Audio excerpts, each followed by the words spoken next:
तो दोस्तों ये फॉर्मूला बहुत ही ज़्यादा इंपॉर्टेंट है। अगर आपको सिर्फ ये फॉर्मूला भी याद है तो पेपर में 1 या 2 क्वेश्चन आप सिर्फ इस फॉर्मूले के बेस पे बना दोगे।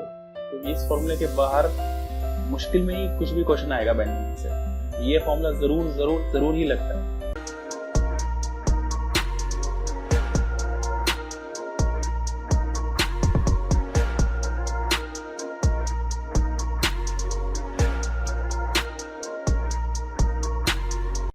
एक जूनियर इंजीनियर को बहुत ही ज्यादा हैवी, सोफिस्टिकेटेड और कॉम्प्लेक्स मशीनरी के साथ रोज की रोज काम करना होता है। तो ये बहुत जरूरी है कि जब आप ज्वाइन करते हैं तो आपके सारे के सारे कंसेप्ट्स एकदम क्लियर हों सारी मशीनरी के मुताबिक।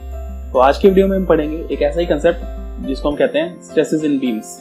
तो बीम्स को जानने से पहले हम ये देख लेते हैं कि बीम कहाँ यूज होती है।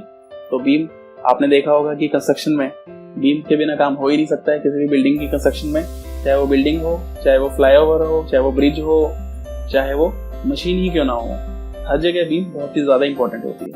तो आज हम पढ़ेंगे बीम के अंदर बेंडिंग स्ट्रेसेस और बीम के अंदर शीयर स्ट्रेसेस कैसे जनरेट होती हैं और हम इन्हें कैसे कैलकुलेट करते हैं। क्वेश्चन स्टार्ट करने से पहले मैं आपको कुछ बैकग्राउंड दूं जो हमने अपनी पिछली वीडियो में पढ़ चुके हैं। अगर बीम के ऊपर में एक एक्सियल स्ट्रेस लगाएं तो उसके अंदर कितनी डिफ्लेक्शन आती है, PL/A, उसके अंदर कितनी स्ट्रेस आती है, हमने हुक्स लॉ पढ़ा था। और हमने internal resistance of the beam भी पढ़ा था कि अगर बीम के ऊपर कोई लोड लग रहा है तो उसके ऊपर कुछ रिएक्शंस लगेगी सपोर्ट्स पे। और हमने देखा था कि शियर फोर्स डायग्राम और बेंडिंग मोमेंट डायग्राम कैसे बनाते हैं। और हमने ये बहुत ही इंपॉर्टेंट रिलेशन जाना था कि F = dm/dx, यानी कि शियर फोर्स होता है slope of bending moment diagram. Plus हमने पिछली वीडियो में देखा था कि डिफ्लेक्शन ऑफ द बीम कैसे निकालते हैं। और आज के वीडियो में हम जानेंगे कि जो डिफ्लेक्ट होने के बाद बीम के अंदर जो भी स्ट्रेसेस डेवलप होती हैं उनको कैसे कैलकुलेट करते हैं। उन स्ट्रेसेस को कैलकुलेट करने से पहले ये देख लेते हैं कि वो कैसे जनरेट होती हैं। तो मान लेते हैं हमारे पास एक बीम है जो कि सिंपली सपोर्टेड है और एक सेंटर पे लोड लग रहा है, तो यह कुछ डिफ्लेक्ट हो जाएगी। तो अगर आप बीम के कुछ पार्ट को जूम करके देखेंगे तो आपका राइट हैंड साइड से कोई मोमेंट लगेगा उस रिएक्शन की वजह से, और लेफ्ट हैंड साइड से उस रिएक्शन और उस लोड की वजह से एक मोमेंट लगेगा। तो ये जो दोनों मोमेंट हैं ये इस पार्ट को बेंड करने की कोशिश करेंगे। एक तरह से एक बेंडिंग मोमेंट क्रिएट किया जिससे कि ये बेंड हो गई। इस बेंडिंग की वजह से इस बीम के अंदर स्ट्रेसेस डेवलप हो जाएंगी। ऊपर एक कंप्रेसिव स्ट्रेस लगेंगी और नीचे टेंसाइल स्ट्रेस लगेंगी। तो आज के वीडियो में हम जानेंगे कि ये बेंडिंग स्ट्रेसेस, कंप्रेसिव या फिर टेंसाइल स्ट्रेसेस हम कैसे निकालते हैं। और आज की वीडियो में हम एरिया ऑफ क्रॉस सेक्शन के ऊपर भी बहुत ज्यादा डिटेल में स्टडी करेंगे कि अगर स्क्वायर क्रॉस सेक्शन हो या फिर सर्कुलर क्रॉस सेक्शन हो या फिर आई क्रॉस सेक्शन हो, कौन सा क्रॉस सेक्शन सबसे ज्यादा यूज होता है प्रैक्टिकली और क्यों। जो बच्चे हमारी वीडियो पहली बार देख रहे हैं उनको मैं बता दूं कि क्रैक इट आपके लिए लेके आया है 2020 सीरीज। इस 2020 सीरीज में हम आपको एक टॉपिक से रिलेटेड 20 क्वेश्चन कराते हैं। और क्योंकि एग्जाम बहुत नजदीक है तो हमने 20 क्वेश्चन कुछ इस तरीके से डिजाइन किए हैं कि आपका ये आधे घंटे के अंदर हम इनको कवर करा सकें। और ये 20 क्वेश्चन आपके टेक्स्ट बुक्स, आपके प्रीवियस ईयर क्वेश्चन पेपर और हमने कुछ न्यू क्वेश्चंस बनाए हैं और उन सबको कंबाइन करके बनाए हैं। और इन 20 क्वेश्चन को करने के बाद आपका एक भी कंसेप्ट उस टॉपिक से रिलेटेड छूटेगा नहीं। तो जो बच्चे रिवीजन कर रहे हैं, एकदम लास्ट मिनट स्टडी कर रहे हैं, उनके लिए 2020 सीरीज बहुत ही ज्यादा हेल्पफुल है। हमारा पहला क्वेश्चन है मोमेंट ऑफ इनर्शिया से रिलेटेड। इस क्वेश्चन को करने से पहले मैं आपको बता दूं दोस्तों कि मोमेंट ऑफ इनर्शिया पूरे के पूरे स्ट्रेंथ ऑफ मटेरियल्स का सबसे ज्यादा इंपॉर्टेंट टॉपिक है। अगर आपको मोमेंट ऑफ इनर्शिया निकालना आता है डिफरेंट शेप्स का, जैसे सर्कल, स्क्वायर, रेक्टेंगल या फिर ट्रायंगल, तो आपके स्ट्रेंथ ऑफ मटेरियल्स के आधे से ज्यादा क्वेश्चंस तो वैसे ही बन जाता है। आपको बाकी का क्वेश्चन सिर्फ फॉर्मूला लगा के निकालना होगा। तो चलिए इस क्वेश्चन को सॉल्व करते हैं। तो यहाँ पे हमें निकालना है मोमेंट ऑफ इनर्शिया सर्कल का और स्क्वायर का, और दोनों के रेशो क्या है वो बताना है। इस क्वेश्चन को करने से पहले हम moment of inertia different shapes का देख लेते हैं। जैसे रेक्टेंगल का होता है I = BD³/12, जिसमें B है इसकी ब्रेथ और D है इसकी डेप्थ। सर्कल का मोमेंट ऑफ इनर्शिया होता है πD⁴/64, और ट्रायंगल का मोमेंट ऑफ इनर्शिया होता है सेंट्रॉइड के अबाउट अगर देखते हैं तो हो जाता है BD³/36, और अगर बेस के अबाउट देखते हैं तो वो हो जाता है रेक्टेंगल के जैसा ही BD³/12। तो यहाँ हमारे पास कुछ बेसिक शेप्स का मोमेंट ऑफ इनर्शिया है। चलिए अब इस क्वेश्चन को सॉल्व करते हैं। तो यहाँ पे अगर हमें स्क्वायर का मोमेंट ऑफ इनर्शिया निकालना है तो वो क्या हो जाएगा, स्क्वायर एक तरह का रेक्टेंगल है तो BD³/12 लग जाएगा, जिसमें B और D स्क्वायर की साइड है। तो अगर स्क्वायर की साइड हम A मान लें तो A⁴/12 आ जाएगा। और अगर सर्कल का मोमेंट ऑफ इनर्शिया निकालें तो वो हो जाएगा πD⁴/64। अब हमें A और D के बीच में रिलेशन निकालना है जिससे कि हमारा आंसर आ जाएगा। इसमें ये दे रखा है कि सेम एरिया है, इसका मतलब area of the square is equal to area of the circle. Area of the square क्या होता है, A², अगर ए साइड है और एरिया ऑफ द सर्कल क्या होता है 5/4 डी स्क्वायर। तो यहाँ पे अगर हम डी बाई ए की वैल्यू निकालूं तो क्या आ जाएगा 4/5 की पावर 1/2 आ जाएगा। अब हमें निकालना क्या है ratio of the moment of inertia of the circle divide by the moment of inertia of the square. तो वो क्या हो जाएगा पाई डी की पावर 4/64 डिवाइडेड बाय ए की पावर 4/12। तो यहाँ पे क्या आ जाएगा pi into 12 divide by 64 into D by A की पावर 4 हो जाएगा। तो हमें डी बाई ए की वैल्यू पता है कि 4/पाई की पावर हाफ है, तो अगर डी बाई की वैल्यू इसके अंदर रख देंगे तो क्या आ जाएगा 12/64 पाई इंटू 4/पाई का स्क्वायर हो जाएगा क्योंकि पावर 4 है। इसका आंसर क्या हो जाएगा अगर हम आप ऊपर सॉल्व कर रहे हैं तो 12 divide by 64 pi into 16 divide by pi square हो जाएगा। 16 से 64 कट गया 4 पे और ये गया 3 पे, तो आंसर क्या आ गया 3/5। हमारा आंसर क्या हो गया ए। हमारा नेक्स्ट क्वेश्चन है हमें मोमेंट ऑफ इनर्शिया निकालना है इस आई सेक्शन का। अब यहाँ पे ये कॉम्प्लेक्स स्ट्रक्चर आ गया। अभी तक हमने बेसिक मोमेंट ऑफ इनर्शिया पढ़ा है जैसे स्क्वायर, रेक्टेंगल, ट्राइंगल, फिर सर्कल। अगर हमें किसी भी कॉम्प्लेक्स एरिया का मोमेंट ऑफ इनर्शिया निकालना है तो वो कैसे निकालते हैं चलिए देखते हैं। तो यहाँ पे इसका जो सीजी होगा वो यहाँ पे होगा बिल्कुल सेंटर में क्योंकि सिमेट्रिकल फिगर है। ठीक है, अब हमें इसकी एक्सिस के अबाउट बताना है जो सीजी से पास हो रही है, इसका मोमेंट ऑफ इनर्शिया निकालते हैं। तो यहाँ पे आई, यहाँ पे हम इसको फर्स्ट सेक्शन मान लेते हैं, इसको सेकंड सेक्शन मान लेते हैं, यहाँ इसको हम थर्ड सेक्शन मान लेते हैं। यहाँ पे हमारे पास 3 रेक्टेंगल है, इन तीनों का अलग अलग मोमेंट ऑफ इनर्शिया निकाल के तीनों को प्लस कर देंगे, हमारा आंसर आ जाएगा। तो हमारा I1 कितना हो जाएगा 1/12 बी टी क्यूब हो जाएगा। हमारा I2 कितना हो जाएगा 1/12 टी बी क्यूब हो जाएगा क्योंकि यहाँ पे बड़ी वाली लेंथ कट रही है इसलिए बी का क्यूब हो जाएगा। और अगर हम I3 निकालेंगे तो वो क्या हो जाएगा 1/12 बी टी क्यूब। लेकिन ये जो I1, I2, I3 आए हैं ये अपने अपने रेक्टेंगल की एक्सिस के अबाउट आए हैं, मतलब पहले वाले रेक्टेंगल का अपनी एक्सिस के अबाउट, दूसरे वाले रेक्टेंगल का अपनी एक्सिस के अबाउट और तीसरे वाले रेक्टेंगल का अपनी एक्सिस के अबाउट। लेकिन हमें निकालना है ये मेन इस पूरी फिगर की एक्सिस के अबाउट जो कि रेक्टेंगल 2 की एक्सिस से मैच कर रही है। तो वो कैसे निकालेंगे। अब हमें पता है कि मोमेंट ऑफ इनर्शिया इस रेक्टेंगल का अपनी एक्सिस के अबाउट कितना है। तो अगर दूसरी एक्सिस के अबाउट निकालना है जो कि इसके पैरेलल है तो यहाँ पे थ्योरम ऑफ पैरेलल एक्सिस लग जाएगी। वो क्या होती है उस एरिया जो भी हमारे पास फिगर है उसको मल्टीप्लाई कर दो उससे उसके डिस्टेंस के साथ जितना वो डिस्टेंस दूर है। तो यहाँ पे इसका डिस्टेंस कितना है, इसकी एक्सिस का डिस्टेंस इसकी एक्सिस से कितना दूर है, ये वाला डिस्टेंस है, ये क्या है b/2 प्लस t/2। तो यहाँ पे लिख देंगे I1 हमारा जो होगा वो क्या हो जाएगा प्लस इसका एरिया है BT into b/2 plus t/2 का होल स्क्वायर। और ऐसे ही अगर हम I3 निकालेंगे तो वो भी हो जाएगा BT bracket b/2 plus t/2 का होल स्क्वायर क्योंकि सिमेट्रिकल है। अगर अब हम इन तीनों को प्लस कर देंगे तो हमारा आंसर आ जाएगा। तो आई हमारा ओवरऑल क्या हो जाएगा 1/12 BT cube plus BT b/2 plus t/2 whole square. इस पूरे को 2 से मल्टीप्लाई कर देते हैं क्योंकि I1 I3 इसमें कंबाइन हो जाएगा प्लस 1/12 TB क्यूब। बस अब हमें वैल्यू निकालनी है, चलिए निकाल लेते हैं। तो 2, अब यहाँ पे हम वैल्यू रख ही देते हैं, b की वैल्यू 10 है, t की वैल्यू 1 है। तो यहाँ पे कितना हो जाएगा 10/12 प्लस यहाँ पे 10 हो जाएगा और यहाँ पे क्या हो जाएगा 10/2 तो 5 हो जाएगा प्लस 1/2 का होल स्क्वायर प्लस 1/12 और यहाँ पे 10 का क्यूब हो जाएगा जो कि होता है 1000।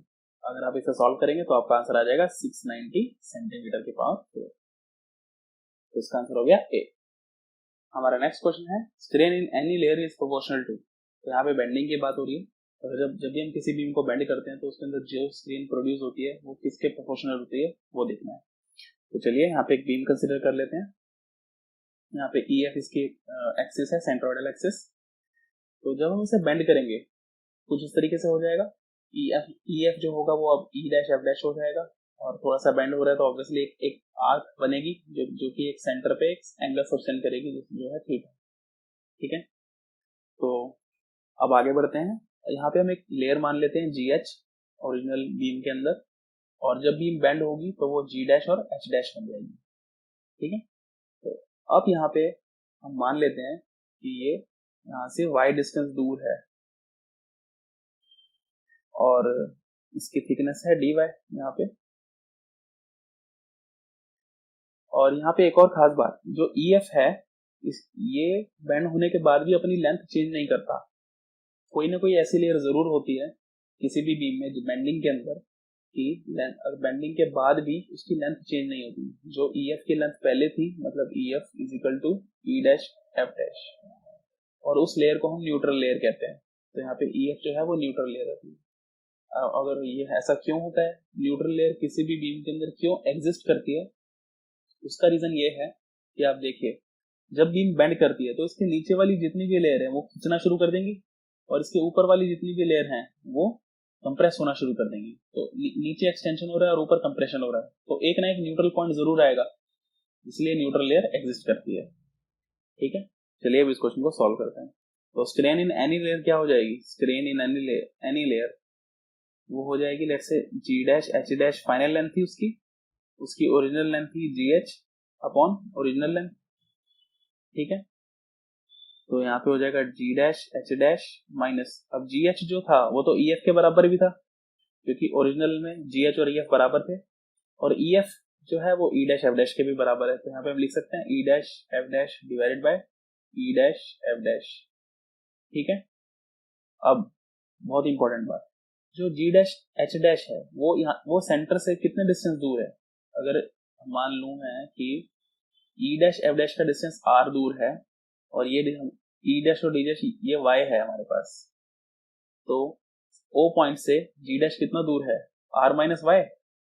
तो आर्क लेंथ कितनी हो जाती है, theta is equal to L is equal to theta into R। तो ये हो जाएगा इसका radius R minus Y into theta minus EF की लेंथ कितनी हो जाएगी, R इंटू थीटा, क्योंकि वो R डिस्टेंस दूर है सेंटर से, और नीचे आ जाएगा R इंटू थीटा।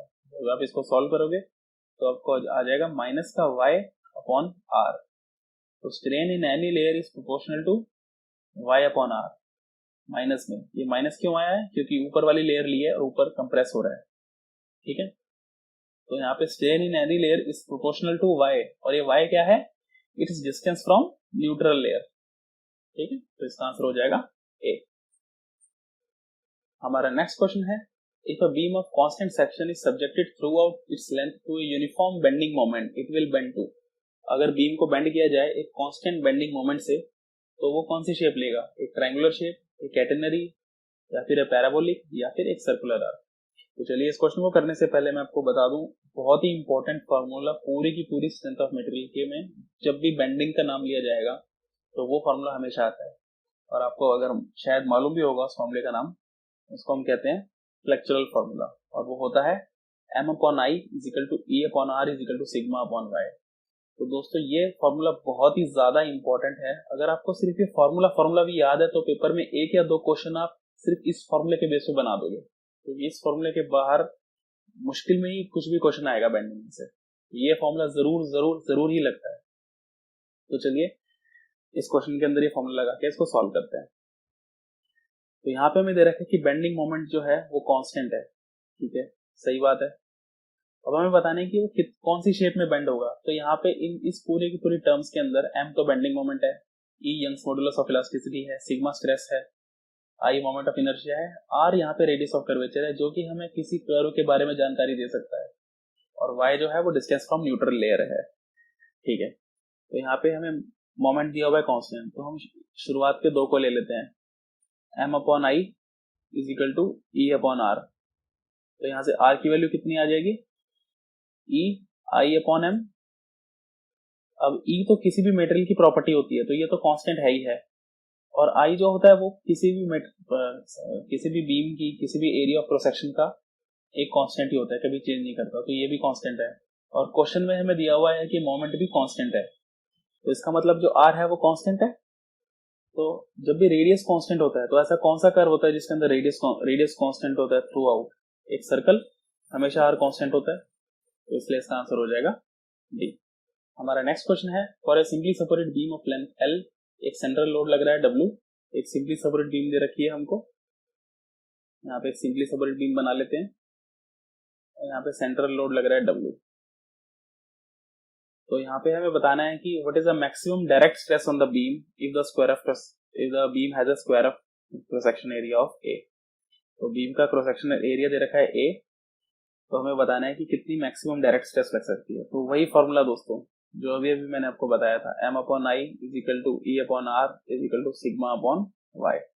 तो हमें डायरेक्ट स्ट्रेस यानी कि सिग्मा निकालना है।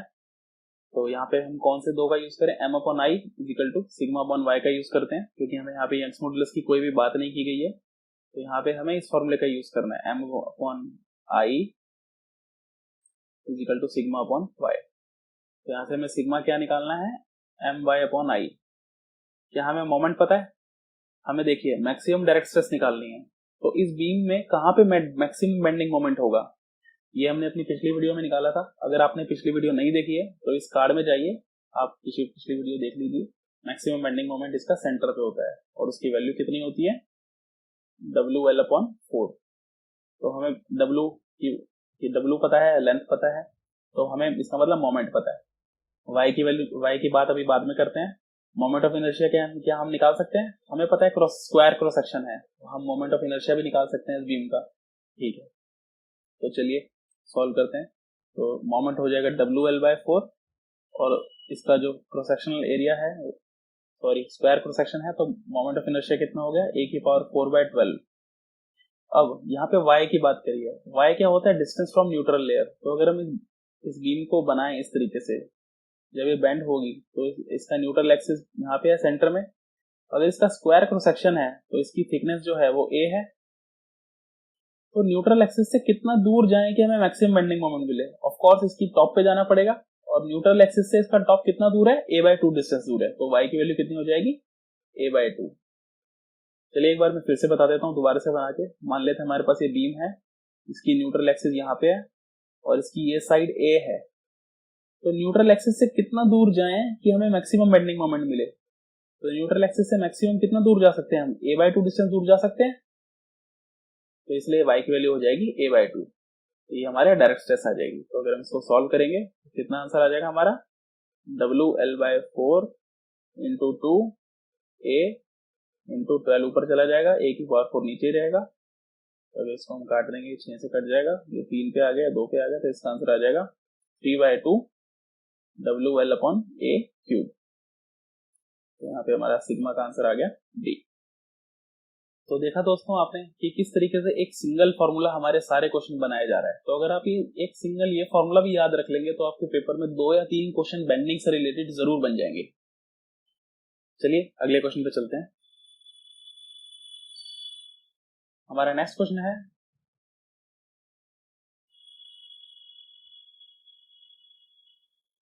क्वेश्चन है, हमें एक हॉलो पाइप दे रखा है जिसका आउटर डायमीटर और थिकनेस दे रखी है।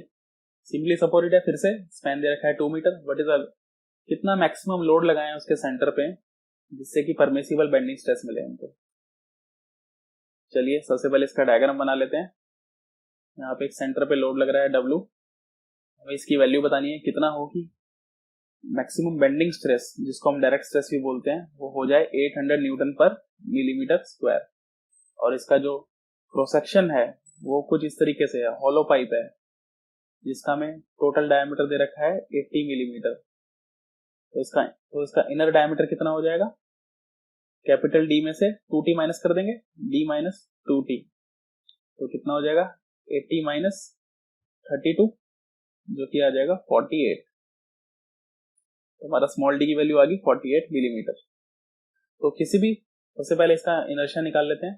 तो किसी भी हॉलो पाइप का या फिर हॉलो सर्कुलर शाफ्ट का इनर्शिया अगर निकालते हैं तो वो हो जाता है π/64 कैपिटल D की पावर 4 माइनस स्मॉल d की पावर 4।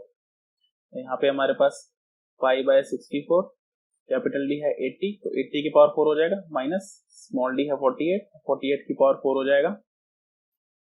ठीक है, और अगर आप इसे सॉल्व करेंगे तो आपका आंसर आ जाएगा 1.75 इंटू 10⁶ मिलीमीटर 4।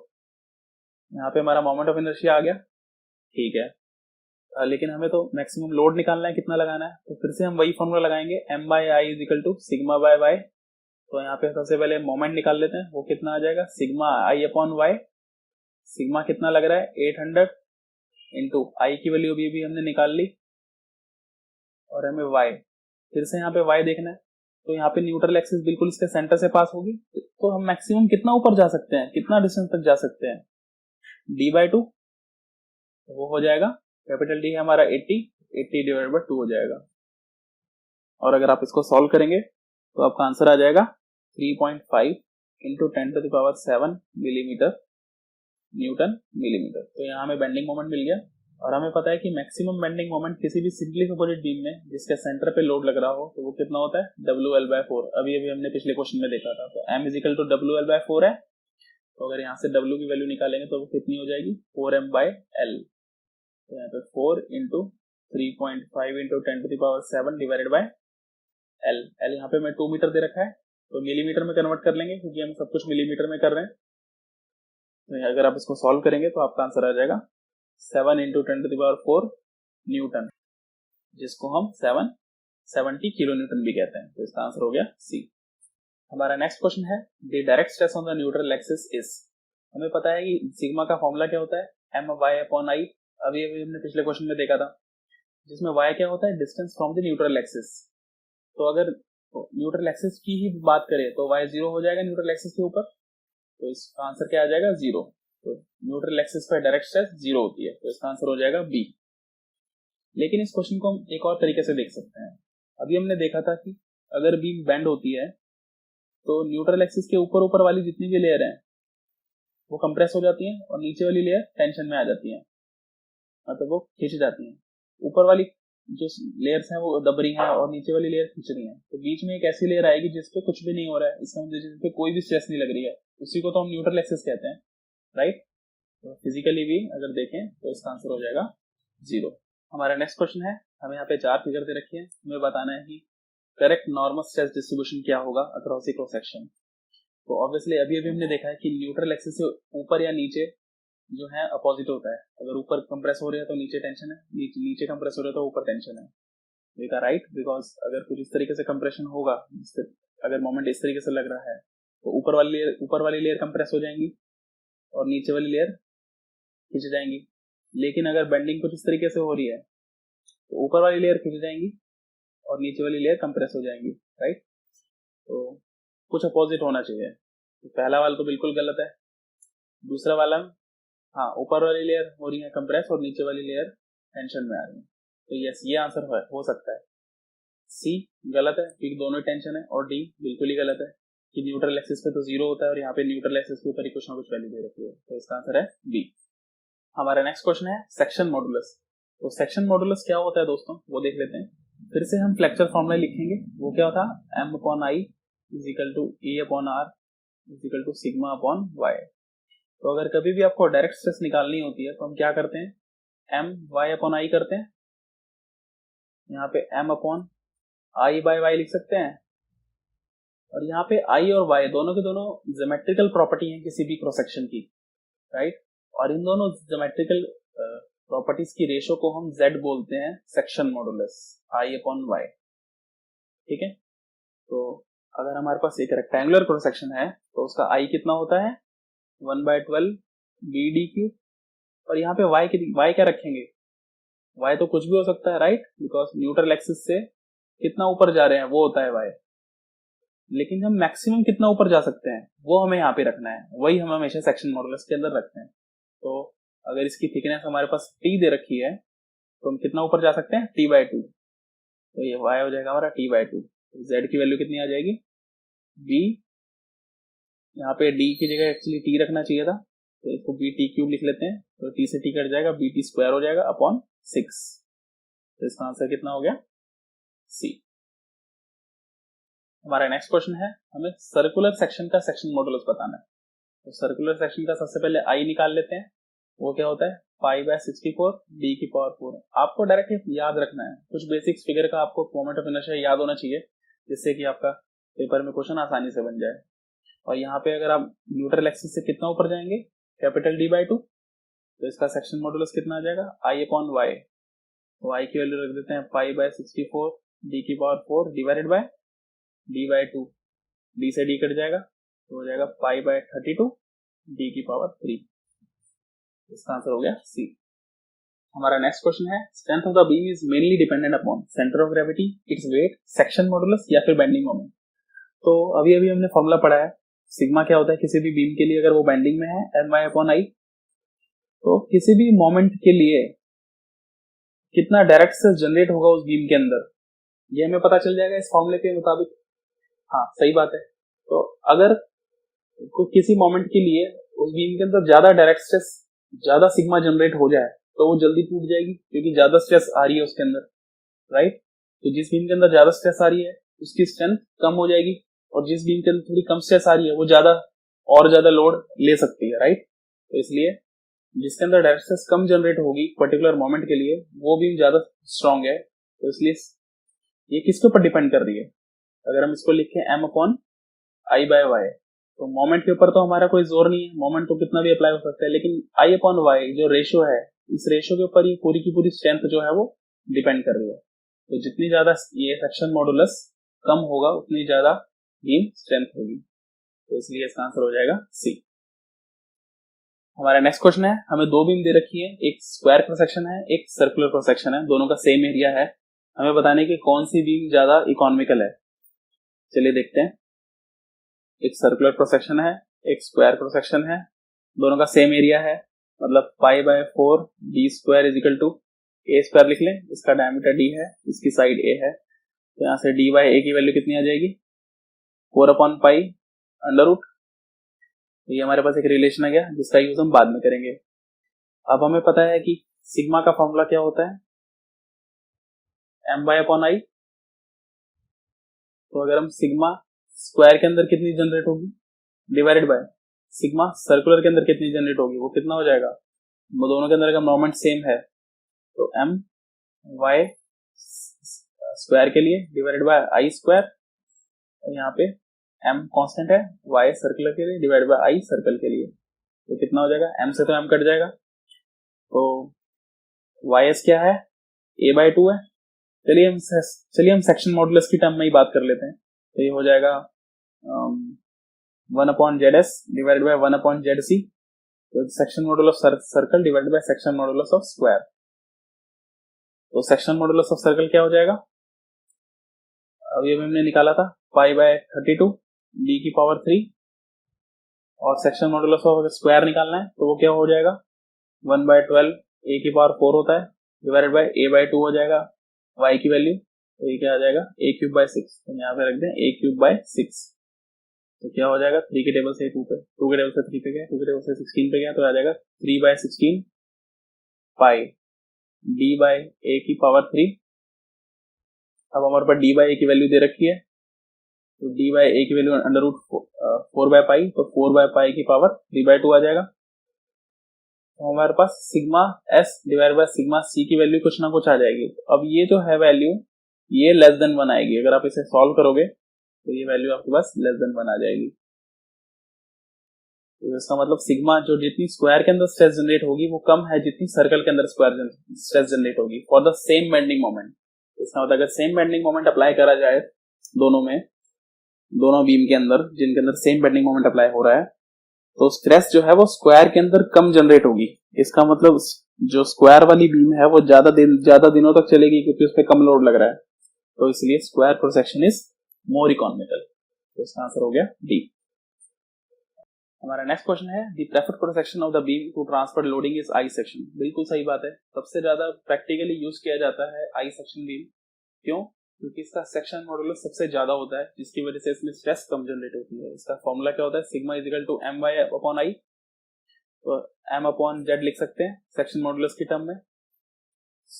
जितने भी हमारे पास अभी तक के क्रॉस सेक्शन हमने पढ़े हैं, square, circle, triangle, I section, इनमें सबसे ज्यादा सेक्शन मॉडुलस जो है वो आई सेक्शन का ही होता है फॉर द सेम एरिया, तो इसलिए सबसे ज्यादा यूज किया जाता है आई सेक्शन। तो यहाँ पे हमारा असर्शन तो राइट है लेकिन इसका रीजन गलत है, section modulus of I is not low is high, तो इसका आंसर हो जाएगा C, A is true R but R is false. हमारा नेक्स्ट क्वेश्चन है for the component loaded with the force F as shown in figure the axial stress बतानी है हमको। अगर एक फोर्स लग रही है पी, फोर्स लग रही है एफ इधर, तो कॉर्नर पी पॉइंट पे कितनी स्ट्रेस लगेगी। तो सबसे पहले इसको थोड़ा सिंप्लीफाई कर लेते हैं, तो अगर इसको हम बीम को कुछ इस तरीके से बनाएं, यहाँ पे एक बीम है और ये जो फोर्स लग रही है ये एक मोमेंट प्रोवाइड करेगी इसको, तो यहाँ पे हम डायरेक्टली एक मोमेंट ही लगा लेते हैं जो है m, और जब ये मोमेंट लगाएगी तो एक तरह से हम यहाँ इस फोर्स को ट्रांसफर कर रहे हैं इस पॉइंट से इस पॉइंट तक। तो यहाँ पे फोर्स की फोर्स ऐसी की ऐसी आ जाएगी और एक मोमेंट आ जाएगा, और इस मोमेंट की वैल्यू कितनी होगी, F into L minus B, distance दूर है, ये यहाँ में गिवन है। तो अब ये क्वेश्चन जो है वो इधर ब्रेक हो गया, इसके एक बीम के ऊपर मोमेंट भी लग रहा है और एक फोर्स भी लग रही है, तो हमें एक्सियल स्ट्रेस बतानी है, कितनी एक्सियल स्ट्रेस आएगी इस P पॉइंट पे। चलिए सॉल्व करते हैं। हमारे पास स्ट्रेस का फॉर्मूला है m बाय अपॉन आई, हमारे पास मोमेंट आई गया है तो रख देते हैं F into L minus B into Y, कितना हो जाएगा, ये पूरा का पूरा डिस्टेंस 2b है, हमें क्रॉस सेक्शन में दे रखा है, तो आधा डिस्टेंस कितना हो जाएगा b, तो न्यूट्रल एक्सिस से कितना दूर है P, हमारा P पॉइंट, b डिस्टेंस दूर है, तो y की वैल्यू हो जाएगी b divided by square cross section के लिए i कितना होता है 1/12 साइड की पावर 4, तो 2b की पावर 4 हो गया। तो हमारे पास ये स्ट्रेस आ जाएगी, लेकिन ये बेंडिंग की वजह से आ गई है स्ट्रेस, ठीक है। और हमारे पास जो दूसरी स्ट्रेस है वो इस F की वजह से भी आएगी क्योंकि फोर्स भी लग रही है, तो वो कितनी हो जाती है F अपॉन एरिया, सिंपल, तो हो जाएगा F अपॉन एरिया कितना आ जाएगा 2b into 2b 4b square. तो ये हमारे पास जो है सिग्मा आ गई F की वजह से, तो हमारे पास जो टोटल बेंडिंग मोमेंट आएगा, सॉरी जो टोटल डायरेक्ट स्ट्रेस आएगी वो हो जाएगी सिग्मा बेंडिंग की वजह से प्लस सिग्मा एक्सियल फोर्स की वजह से। तो इसको सॉल्व करेंगे तो क्या हो जाएगा, चलिए पहले बेंडिंग को सॉल्व कर लेते हैं। 12F L माइनस बी और एक b से b कट जाएगा, तो यहाँ पे हो जाएगा 16b क्यूब। इसको थोड़ा और सॉल्व करेंगे तो 3 पे कट जाएगा, ये 4 पे कट जाएगा, तो हो गया 3F L minus B divided by 4b cube plus F upon 4b square. तो अगर आप यहाँ पे एलसीएम लेके इसको सॉल्व करें क्या हो जाएगा, 4b cube 3FL minus 3FB plus यहाँ पे हो जाएगा FB। तो अगर इसको FB यहाँ पे F कॉमन ले लेंगे तो क्या हो जाएगा 3L minus 2B divided by 4B cube. तो यहाँ पे इसका आंसर कितना हो गया, D। हमारा नेक्स्ट क्वेश्चन है the shear stress of the distance y above the neutral axis. तो यहाँ पे हम अभी तक हमने जितने भी क्वेश्चन किए हैं वो बेंडिंग स्ट्रेस के थे, जिसमें हम ये वाला फॉर्मूला लगाते थे कि m upon I is equal to e upon r is equal to sigma upon y। तो ये जो सिग्मा होता था ये डायरेक्ट स्ट्रेस होती थी या फिर नॉर्मल स्ट्रेस होती थी ड्यू टू बेंडिंग, ठीक है। लेकिन अब हम निकालने वाले हैं द शियर स्ट्रेस, तो इसके लिए अलग फॉर्मूला यूज होता है, वही फॉर्मूला बताना है कि इन चारों में से कौन सा है। तो आपकी जानकारी के लिए मैं बता दूं कि वो है हमारा पहला वाला VAY अपॉन IB, जिसमें B जो है वो होती है शियर फोर्स जो कि लग रही है उस बीम के ऊपर, एरिया उसका एरिया ऑफ क्रॉस सेक्शन है, Y डिस्टेंस है न्यूट्रल एक्सिस से, और जो I है वो जो मोमेंट ऑफ इनर्शिया है, और B जो है वो उस बीम की विड्थ है। तो मान लो कोई बीम है उसका क्रॉस सेक्शन एरिया कुछ इस तरीके से है, तो B जो है वो ये वाली लेंथ है, ठीक है। तो इसका ए आंसर है। तो ये निकालते कैसे हैं, उसके लिए तो बहुत बड़ी डेरिवेशन में जाना पड़ेगा, तो उसमें नहीं जाते हैं। तो आप डायरेक्ट ये फॉर्मूला याद रख लीजिए कि शियर फोर्स किसी भी डिस्टेंस y पे शियर स्ट्रेस को हम टाउ एस लिखते हैं, किसी भी डिस्टेंस y पे न्यूट्रल एक्सिस से दूर होता है VAY bar divided by IB। मान लो अगर हमारे पास न्यूट्रल एक्सिस यहाँ है और इसके ऊपर एक लेयर है, यहाँ पे एक छोटी सी लेयर है, मान लो बीम कुछ इस तरीके से है, ये हमारे पास न्यूट्रल एक्सिस है NA, यहाँ पे एक लेयर है, तो इस लेयर पे जो शियर स्ट्रेस होगी वो निकालनी है, तो उसके लिए ये फॉर्मूला लगता है, जिसपे V जो है वो शियर फोर्स है जो लग रही है, A इसका एरिया ऑफ क्रॉस सेक्शन होगा क्योंकि हमें पता है कि इसकी ब्रेथ है B को अगर इससे मल्टीप्लाई कर देंगे इस लेंथ के साथ तो एरिया आ जाएगा। Y जो है वो डिस्टेंस है न्यूट्रल एक्सिस से, I हमारा मोमेंट ऑफ इनर्शिया है, और B जो है वो विड्थ है, ठीक है। तो इस बेस पे हम आगे आने वाले क्वेश्चंस करेंगे। हमारा नेक्स्ट क्वेश्चन है, हमें शियर स्ट्रेस डिस्ट्रीब्यूशन बताना है स्क्वायर क्रॉस सेक्शन में। एक बीम है जिसका स्क्वायर क्रॉस सेक्शन है, जिसकी साइड A है, तो बताना है कि कितना शियर स्ट्रेस डेवलप होगा अगर शियर फोर्स लग रही है F। तो अभी अभी हमने फॉर्मूला देखा था टाउ एस का, किसी भी लेयर पे वो होता है shear force into area into y divided by i into B. अब यहाँ पे y जो होता है वो न्यूट्रल एक्सिस से कितना दूर है वो होता है डिस्टेंस, तो वो तो कितना भी दूर हो सकता है। यहाँ पे कोई लेयर थोड़ी स्पेसिफाई की है, लेकिन हमें पूरा का पूरा शियर स्ट्रेस डिस्ट्रीब्यूशन बताना है इस पूरे के पूरे क्रॉस सेक्शन में। चलिए देखते हैं। तो इसके लिए हमें इसको इंटीग्रेट करना पड़ेगा, क्योंकि ये जो फॉर्मूला है टाउ एस ये किसी लेयर के लिए है, लेकिन हमें पूरी बीम के लिए इसका शियर स्ट्रेस डिस्ट्रीब्यूशन बताना है। तो क्या हो जाएगा, तो अब इसे इंटीग्रेट करते हैं। तो इंटीग्रेशन में शियर स्ट्रेस डिस्ट्रीब्यूशन क्या आ जाएगा, इंटीग्रेशन y से लेके a/2।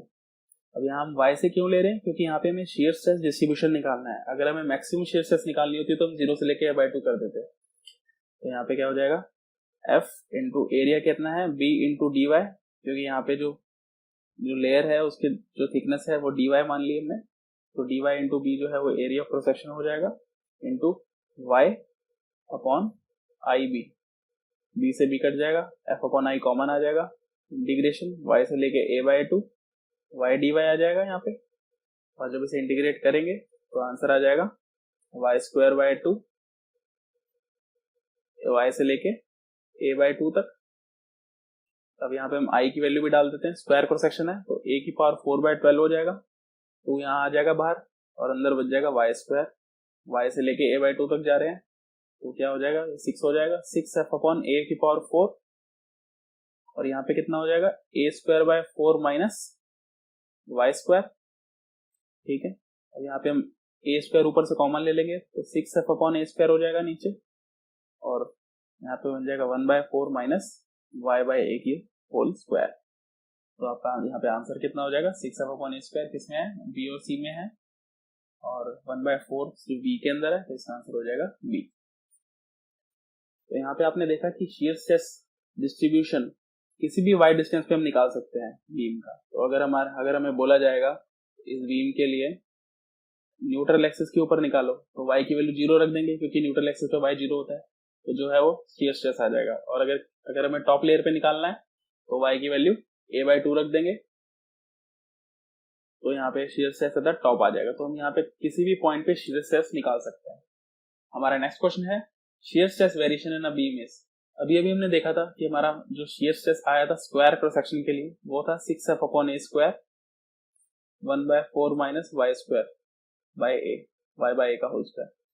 तो यहाँ पे हमने देखा था कि जो शियर स्ट्रेस है वो y के स्क्वायर के प्रोपोर्शनल है, इसका मतलब ये एक पैराबोलिक नेचर है, तो इसलिए शियर स्ट्रेस जो होता है वो पैराबोलिक नेचर का होता है। अगर आप इसे प्लॉट करेंगे, किसी भी बीम के लिए शियर स्ट्रेस प्लॉट करेंगे तो बिल्कुल एंड पे 0 होगी और सेंटर पे मैक्सिमम होगी और बिल्कुल पैराबोलिक जाएगी, तो इसका आंसर हो जाएगा सी।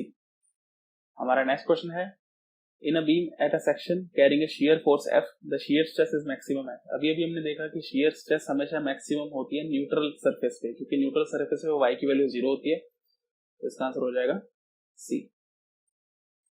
ठीक है, तो अभी हमने देखा था कि स्क्वायर क्रॉस सेक्शन के लिए बीम के लिए जो शियर स्ट्रेस आई थी वो कुछ इस तरीके से आई थी कि सेंटर पे मैक्सिमम हो गई थी और एंड्स पे 0 हो गई, और ये क्वाड्रेटिक नेचर या फिर पैराबोलिक नेचर की होती है। हमारा नेक्स्ट क्वेश्चन है for a given shear force across a symmetrical I section the intensity of shear stress is maximum at. अब आई सेक्शन के लिए शियर स्ट्रेस कैसी होती है, तो ये तो आप याद कर लीजिए, बहुत ही इंपॉर्टेंट है।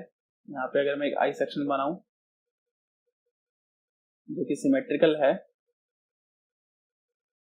तो आई सेक्शन पे शियर स्ट्रेस डिस्ट्रीब्यूशन कैसा आएगा, तो देखिए ये बहुत इंपॉर्टेंट है। तो यहाँ पे जो है शियर स्ट्रेस एंड्स पे तो 0 होता है, बिल्कुल एंड पे 0 रहेगा, बढ़ना शुरू करेगा थोड़ा सा, उसके बाद यहाँ पे देखिए एक जंप है, एरिया के अंदर बहुत बड़ा जंप है, पहले एरिया ज्यादा है, बहुत ज्यादा है, यहाँ पे फिर एकदम से कम हो जाता है एरिया। तो यहाँ पे जो है वो शियर स्ट्रेस एकदम से जंप करती है, स्ट्रेट लाइन आएगी, और उसके बाद फिर से बढ़ना शुरू हो जाएगा और एक पॉइंट पे मैक्सिमम हो जाएगा अपनी न्यूट्रल एक्सिस पे, फिर उसके बाद सिमेट्रिकल फिगर बन जाएगी।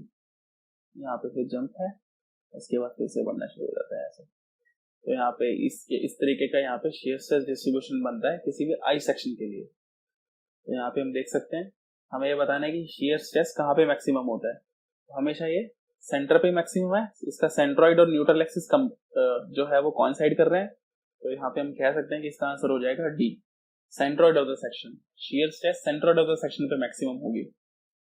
हमारा लास्ट क्वेश्चन है मोमेंट ऑफ रेजिस्टेंस को लेके। तो इस क्वेश्चन को करने से पहले हम देख लेते हैं कि मोमेंट ऑफ रेजिस्टेंस होता क्या है। तो अभी हमने फॉर्मूला पढ़ा था sigma is equal to M Y upon I. तो अगर यहाँ पे हम एम की वैल्यू निकालेंगे तो वो क्या हो जाएगा सिग्मा आई अपॉन वाई। तो ये हमें क्या बता रहा है कि एक पर्टिकुलर गिवन स्ट्रेस, अगर हमें स्ट्रेस की वैल्यू दे दी जाए तो उस बीम के अंदर कितना मोमेंट वो रेजिस्ट कर सकती है, उस बीम को, उस स्ट्रेस को रेजिस्ट करने के लिए कितना मोमेंट जनरेट होगा, उसको कहते हैं मोमेंट ऑफ रेजिस्टेंस। तो अब हमें बताना है इस क्वेश्चन के अंदर, अगर एक स्क्वायर क्रॉस सेक्शन वाली बीम है, अगर उसको हमने एक बार इस तरीके से रखा कि जो उसकी एक साइड है वो पैरेलल है ग्राउंड के, और एक बार हमने उसको कुछ इस तरीके से रखा कि उसका जो डायगोनल है वो पैरेलल है ग्राउंड के, तो दोनों ही केस में मोमेंट ऑफ रेजिस्टेंस का रेशो क्या होगा। तो इसको हम फर्स्ट केस मान लेते हैं, इसको हम सेकंड केस मान लेते हैं। तो फर्स्ट केस के अंदर मोमेंट ऑफ रेजिस्टेंस कैसे निकलेगा, सिग्मा आई अपॉन वाई कर देंगे। सिग्मा तो दोनों में सेम है, इसका मोमेंट ऑफ इनर्शिया क्या है, ए स्क्वायर बाय 12 ही है, डिवाइडेड बाय इसका जो y है वो इंपॉर्टेंट है, न्यूट्रल एक्सिस से y कितना दूर है, a बाय 2। तो यहाँ पे a बाय 2 रख देते हैं। तो अगर इसको सॉल्व करेंगे तो आंसर क्या आ जाएगा सिग्मा a अपॉन 6। तो ये हमारा m आ गया फर्स्ट का, ठीक है।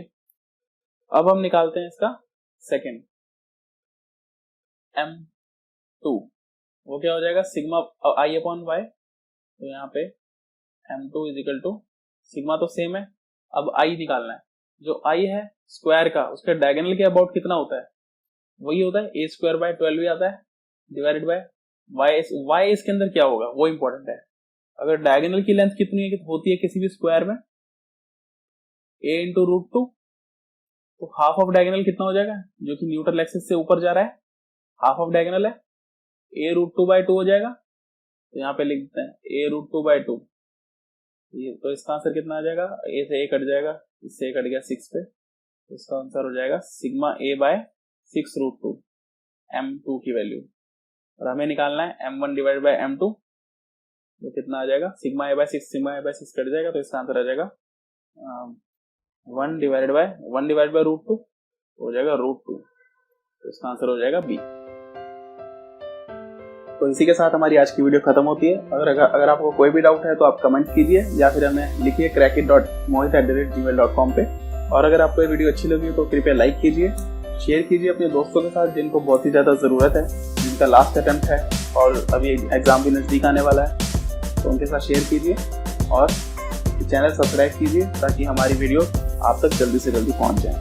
और आपके बाकी सब्जेक्ट जैसे थर्मोडायनेमिक्स और theory of machine Sumit sir और भाउल सर ले रहे हैं, तो आप हमारी उन वीडियो को भी चेकआउट कर सकते हैं।